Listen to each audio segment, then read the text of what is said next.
Yun, update tayo sa mga kalapati natin.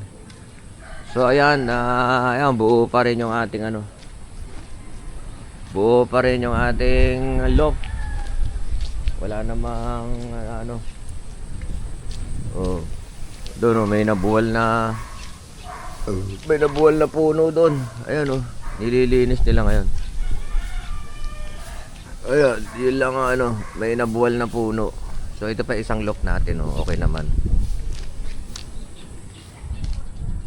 So yan, yung loft natin is buong buo pa. Buong buo. Update ko lang kayo. So ito yung isang loft natin, yung sa mga breeders loft. Yan, yung mga pairings. Mga pairings natin nandyan. So okay sila, no problem. So yun, medyo konting yung mga saging dyan. Yan. So ito, update ko kayo. Ayan, okay naman yung mga ibon natin. Ayan yung mga pliers. Ito yung mga pliers natin. So wala naman tayong problema sa kanila. Ayan. Yung lopman natin, pinasabay sa liparan yung mga young bird dito. Motik nang mawala yung isa. Gabi na dumating. So ayan so ito yung nilagay natin cover para hindi sila masyadong anggihan ng ulan. So mukhang nag-click naman. Ito lang medyo nasira ito. Balik natin. Ayan. So yan. Yan sila in good condition naman yung ating mga alaga. Ito lang natumba to. Tayo natin. Feeders nila. So yan yan ang ginawa natin to. Magkabila, tinakpan natin sa bandang itaas para hindi sila masyadong pasukin ng angin ng ulan. So ito yung mga young bird ko na may mga presyo. Yan. Yung dalawa dyan nabili natin kay Mike Alcantara, Mike Diamond Loop.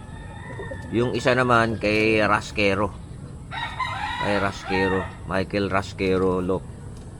So yan, may mga presyo yan kasi napanalunan natin sa auction. Nakipaglabanan tayo sa auction dyan. So sa mga young bird na yan. So ginawa ko dyan, tinistisan ko sila. Kasi kung gagamitin ko silang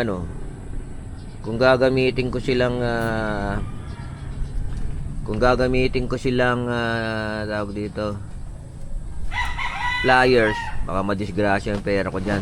So kaya antayin ko na lang sila umabot ng breeder age.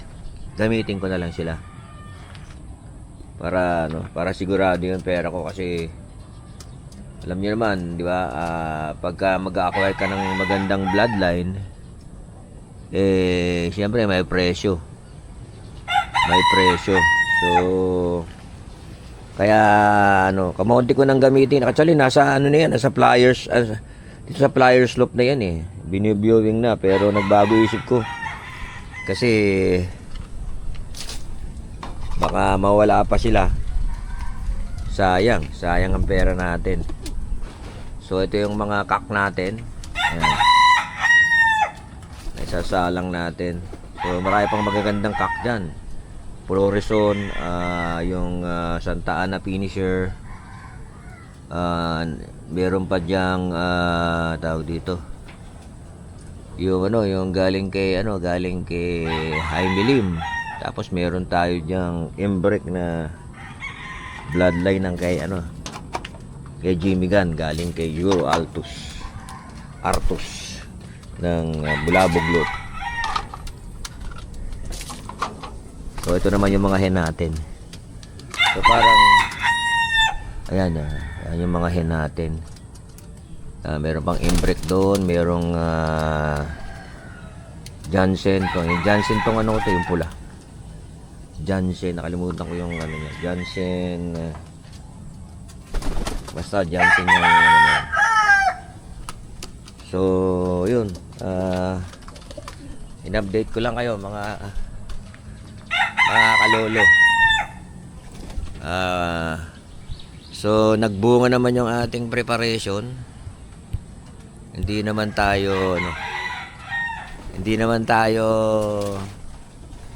nasalanta masyado. Hindi naman. Walang casualty yung ating mga ibon.